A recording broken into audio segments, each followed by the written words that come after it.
Martin, you know as well as I do that your critics will look at this team and they'll say that it smacks of damage limitation. What would you say to that? Well, in terms of being a defensive team? I guess in one or two of the players would perhaps, they'd say, would offer less going forward and more in defence than the players they're replacing. Who specifically would you put in that? I think they would say Rindley and Worsley. Well, they're both great ball carriers as well as pretty good defenders. So we all know Joe's defence and what that can do, and we'll need to defend on Saturday as well. So I think if you've got a chance to bring Simon Shaw into your team and Joe Worsley, it's a great opportunity to do that. And we said that last week. We've got Joe back involved and Simon's come back as well. So, and Ayula as well is a powerful ball carrying centre and a good defender. So the guys have to be able to defend and attack, and we're confident they can all do that at this level. What about Shane Geraghty? What has he done wrong? I don't think same with Tom Croft. It's not necessarily what they've done wrong. You pick a team that you think's suitable for that game, and some tough calls. Tough call on Louis Deacon as well, who played very well last week. To front up against the Argentine pack, hold them out, particularly at the end when there was a chance they could have come back and got the draw. It was a pretty tough call on him. So it's good to have that depth. That back row. It's very, very competitive. Nick Easter's not there at the moment either. There's a couple of other guys as well who are injured. So when they're all back, it'd be tough to fit them all in. But as I said, with a guy like Joe and Simon, they're both British Lions from this year. It's a chance for them to come back into the squad.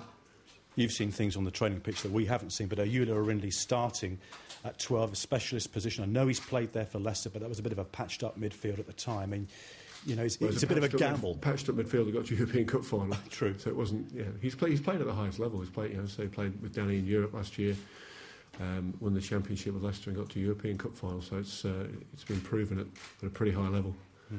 I've got to ask you about some comments from a former international in today's papers about the guy sitting next to you and about the rest of your coaches. Jono saying that they're not fit for purpose. I mean, how would you answer that?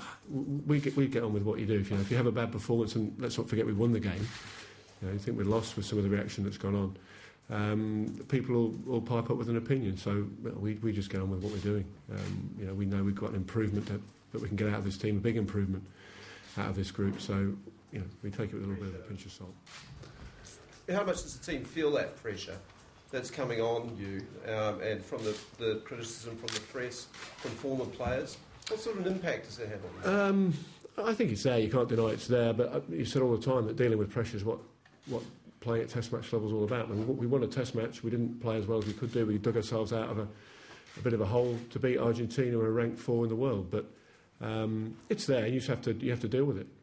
The only response we can put up is on the field on Saturday. A lot of the criticism is about the style of the game, the way it's played as well. Do you feel pressure to change that, to do things differently? No, I think I'd rather win a game and then get criticised for style afterwards. That's the best place to be.